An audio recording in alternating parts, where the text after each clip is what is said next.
Hello guys, welcome to अच्छी पढ़ाई channel. आज हम करने वाले हैं साइंस का चैप्टर 4, हमारा केमिस्ट्री का chapter 1, carbon and it's compounds. तो गाइस, कार्बन के बारे में आप क्या जानते हैं, प्लीज़ कमेंट कीजिए। तो शुरू करते हैं। कार्बन जो है गाइस, वो बहुत ही लेस अमाउंट में अपनी अर्थ पर प्रेजेंट है, क्योंकि कार्बन जो है वो 0.02% अर्थ की क्रस्ट में निकलता है। अर्थ की क्रस्ट आप जानते ही होंगे गाइस, जो फर्स्ट लेयर होती है अर्थ की, दैट इज़ क्रस्ट। ठीक है, तो 0.02% जो है वो क्रस्ट में से आता है और 0.03% हमें कार्बन डाइऑक्साइड की फॉर्म में मिलता है। तो कार्बन का जस्ट इतना ही अमाउंट अपनी अर्थ पर प्रेजेंट है। कार्बन जो है गाइस, कार्बन का एक यूनिक सिग्निफिकेंस है या फिर एक इमेंस सिग्निफिकेंस है। दोनों एलिमेंटल और कंबाइंड फॉर्म दोनों के अंदर एक अलग पहचान है। यानी एलिमेंटल में अगर अपन बात करते हैं तो यानी कार्बन को अलग से देख रहे हैं, कार्बन का अलग से भी एक अच्छा रोल है, और अगर कार्बन किसी के साथ रिएक्ट करके कंबाइन होता है तब भी उसका एक अच्छा अलग रोल है। ठीक है, कार्बन का एटॉमिक नंबर क्या होता है गाइस? कार्बन का एटॉमिक नंबर होता है 6। ठीक है, और अगर अपन इसको इलेक्ट्रॉनिक कॉन्फ़िगरेशन में रखें तो इसका कॉन्फ़िगरेशन होता है 2 और 4। ठीक है, तो आप देख सकते हैं कि इसमें लास्ट शेल में जो है 4 इलेक्ट्रॉन्स जो हैं प्रेजेंट है। यानी आउटर मोस्ट शेल्स यानी वैलेंस इलेक्ट्रॉन्स कितने हुए? 4। ठीक है, अब इसको स्टेबल होने के लिए कितने चाहिए? तो इसको स्टेबल होने के लिए 4 और चाहिए। तो 4 और चाहिए, उसके लिए अपन को या तो 4 ये दे दे या फिर 4 ले ले, क्योंकि ये जो है यहाँ पर बीच वाला सिस्टम है गाइस। इलेक्ट्रॉन्स जो हैं 4 है, ना तो वो 4 दे सकता है ना ले सकता है। ऐसा क्यों होता है? क्योंकि अगर वो 4 ले लेगा तो उसकी न्यूक्लियस के लिए ये बहुत दिक्कत रहेगा, इसके लिए न्यूक्लियस के लिए, कि वो 4 एक्स्ट्रा इलेक्ट्रॉन्स को होल्ड कर पाए। और अगर वो 4 दे दे तो उस एलिमेंट के पास इतनी पावर नहीं है कि वो अपने 4 इलेक्ट्रॉन्स गंवा सके। तो इसीलिए कार्बन जो है अपने 4 इलेक्ट्रॉन देता भी नहीं है। इसीलिए सल्यूशन के लिए वो क्या करता है? वो करता है शेयरिंग करता है गाइस, इलेक्ट्रॉन्स की शेयरिंग करता है।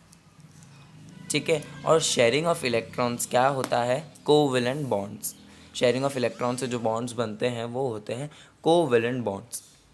ठीक है, फिर बात करते हैं तो फिर आयोनिक कंपाउंड्स और कार्बन कंपाउंड्स के बीच में अगर अपन डिफरेंस देखें तो ये कभी कभार पूछा जाता है एग्ज़ाम में, ज़्यादा नहीं आता है बट हो सकता है सीबीएसई कुछ भी कर सकता है।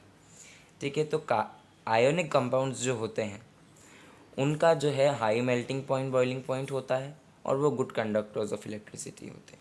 जस्ट उसका अपोजिट जो होता है वो कार्बन कंपाउंड्स का होता है। ये पुअर कंडक्टर्स ऑफ इलेक्ट्रिसिटी होते हैं, low melting and boiling point होता है इनका। ठीक है, और जो इनके बीच में तो फोर्स ऑफ अट्रैक्शन होता है वो बहुत वीक होता है। यानी जैसे दो एलिमेंट कभी मिलते हैं तो उनके बीच में जो अट्रैक्शन का जो फोर्स लगा वो बहुत वीक होता है, जिस वजह से क्या होता है, आयंस भी जनरेट नहीं हो पाते। अब आयंस ही नहीं होंगे गाइस तो कंडक्टेंस कैसे होगी? तो इसीलिए carbon compounds are poor conductors. ठीक है, फिर दूसरी बात करें कार्बन के बारे में तो कार्बन का वर्सेटाइल नेचर शो होता है दो प्रॉपर्टीज़ की वजह से। वो दो प्रॉपर्टीज़ है टेट्रावैलेंसी एंड कैटिनेशन। ठीक है, टेट्रावैलेंसी और कैटिनेशन से कार्बन को एक वर्सेटाइल नेचर मिलता है। अब कैटिनेशन क्या होता है गाइस? कैटिनेशन कार्बन की एक ऐसी प्रॉपर्टी है जिसमें कार्बन अपने इलेक्ट्रॉन्स को शेयर करता है।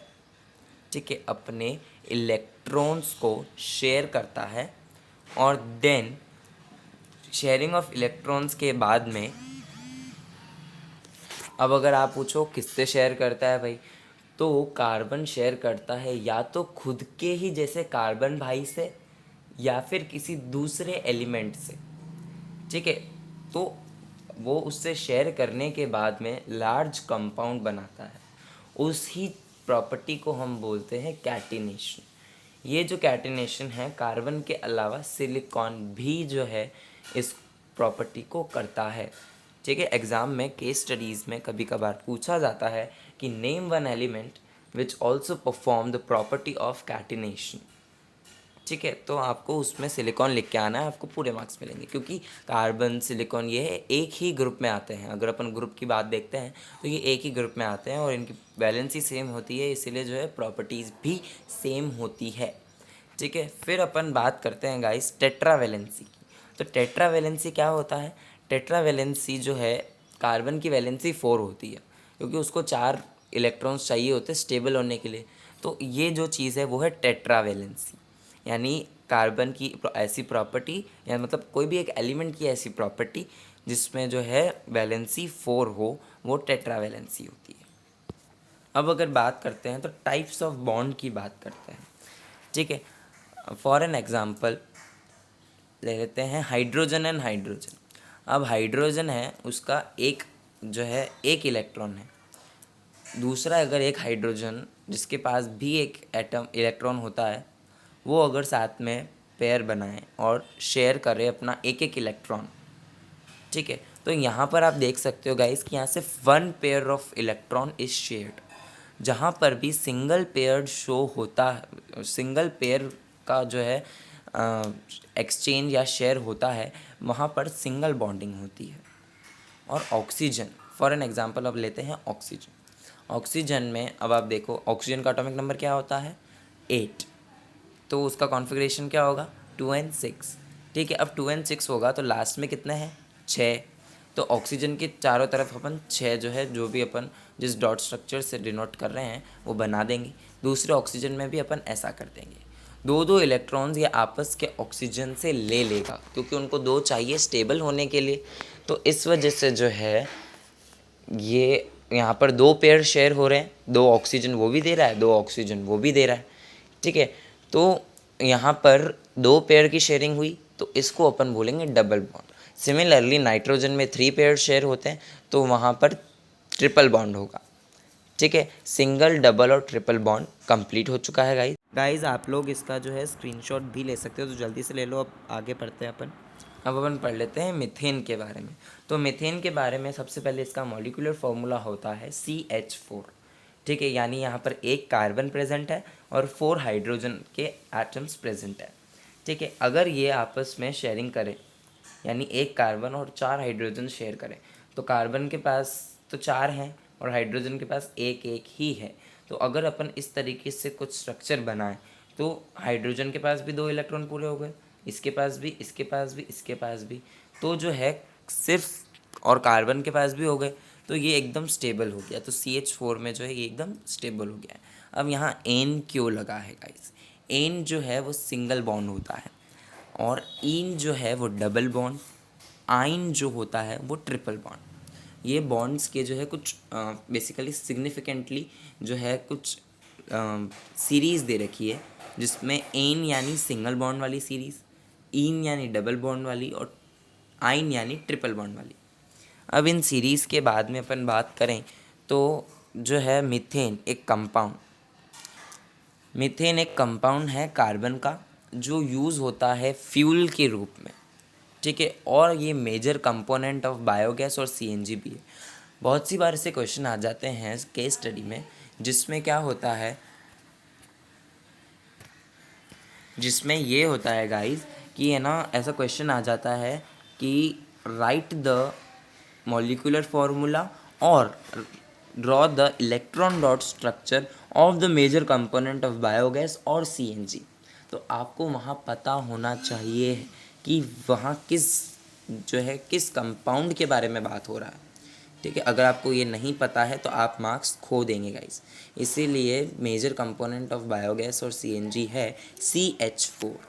ठीक है, तो इसके साथ ही जो है मीथेन वाला पार्ट कंप्लीट होता है अपना। अब वो बॉन्ड्स जो शेयरिंग ऑफ इलेक्ट्रॉन से बनते हैं वो कोवलेंट बॉन्ड होते हैं, ये तो अपन को पता ही है।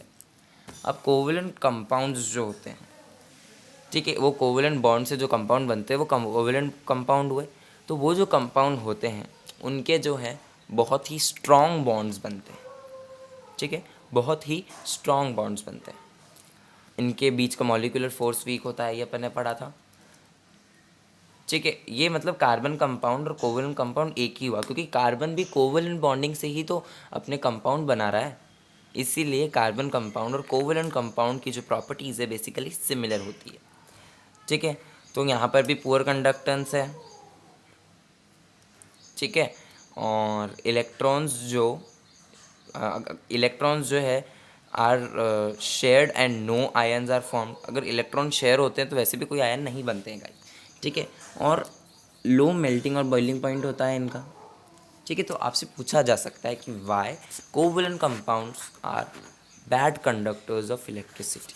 तो गाइस आपको वहाँ लिखना है as electrons are shared no ions are formed though they have low melting boiling point and molecular force is also weak, so we can conclude that the covalent compounds are poor conductors of electricity.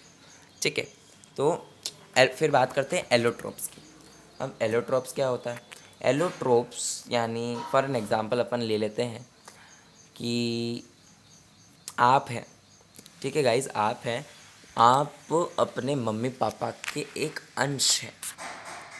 ठीक है, but physically जो है आप अपने mummy papa से थोड़े बहुत दिखते हैं, बट एग्जैक्ट नहीं दिखते। ठीक है, और केमिकली अगर आपने डीएनए की बात करें तो डीएनए आपका मैच होता है। तो वैसा ही एलोट्रोप में होता है। एलोट्रोप में क्या होता है? जब एक एलिमेंट से डिफरेंट स्ट्रक्चर फॉर्म होते हैं, यानी एक ही एलिमेंट से जब डिफरेंट स्ट्रक्चर फॉर्म होते हैं जिनकी फिज़िकल प्रॉपर्टी तो डिफरेंट होती है बट केमिकल प्रॉपर्टी सेम होती है, उन्हें एलोट्रोप्स कहा जाता है। यहाँ पर इस चैप्टर में एलोट्रोप्स ऑफ कार्बन अपन को गिवन है। एलोट्रोप्स ऑफ कार्बन यहाँ जो 3 गिवन है वो हैं डायमंड, ग्रेफाइट और बकमिंस्टर फुलरिन। बकमिंस्टर फुलरिन को आपको बस ये ध्यान रखना है कि बकमिंस्टर फुलरिन एक सॉकर बॉल्स लाइक स्ट्रक्चर है। उसके अलावा आपको बकमिंस्टर फुलरिन में ज़्यादा कुछ ध्यान नहीं देना है, बस आपको उसका जो मॉलिक्यूलर फार्मूला है वो याद होना चाहिए, विच इज़ C60। ठीक है गाइज, फिर बात करते हैं ग्रेफाइट और डायमंड की। तो डायमंड की बात करते हैं पहले। तो डायमंड जो है, डायमंड में हर कार्बन जो है बॉन्ड बनाता है 4 कार्बन एटम के साथ। ठीक है, each carbon bonded to 4 atom of carbon. ठीक है, ये जो है 3D शेप का होता है। डायमंड 3D शेप का होता है ना गाइस। ठीक है, वो तो ये 3D शेप का होता है। दूसरी बात करें अपन ग्रेफाइट की, तो ग्रेफाइट जो है 3 बॉन्ड से, मतलब 3 एटम के बॉन्ड से बना होता है। ठीक है, मतलब यानी इसमें 3 कार्बन के एटम होते हैं। इसमें एक जो है 1 इज़ फ्री, एक जगह यहाँ फ्री होती है। तो अपन जहाँ पर भी एक जगह फ्री आ रही तो अपन यहाँ कह सकते हैं कि यहाँ एक जगह फ्री होने की वजह से graphite is a good conductor of electricity. और अगर अपन ग्रेफाइट के स्ट्रक्चर के बारे में बात करें कि वो दिखता कैसा है, तो वो एक हेक्सागोनल एरे के फॉर्म में दिखता है। हेक्सागोनल एरे जो है उसके फॉर्म में दिखता है।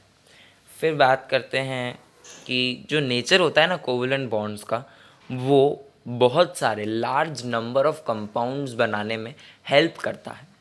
ठीक है, तो ये चीज़ आपको ध्यान रखनी है। पूछा जा सकता है why covalent bonds, covalent compounds are used और covalent bonding is used,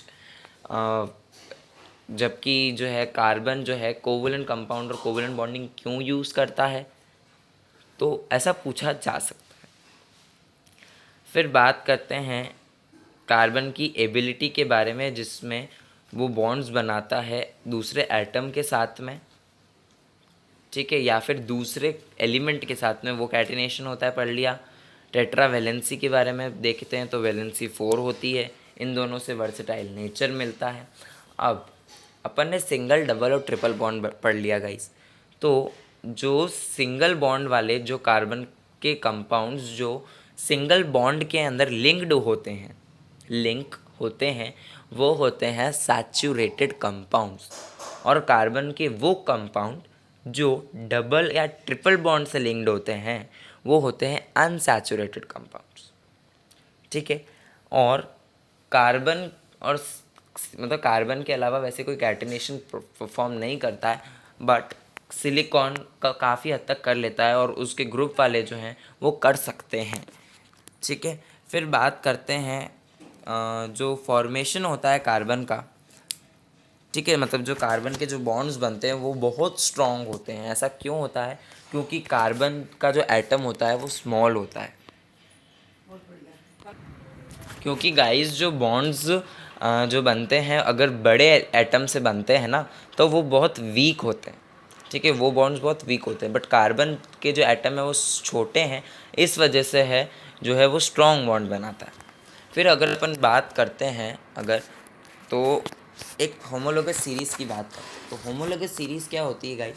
homologous series वो होती है जिसमें यानी मतलब homologous series is basically the series of compound जिसमें जो जनरल फार्मूला होता है इस same series of compound with same general formula, ठीक है। अब सेम जनरल फार्मूला है तो ही वो होमोलोगस सीरीज़ का पार्ट होगा एक पर्टिकुलरली, ठीक है।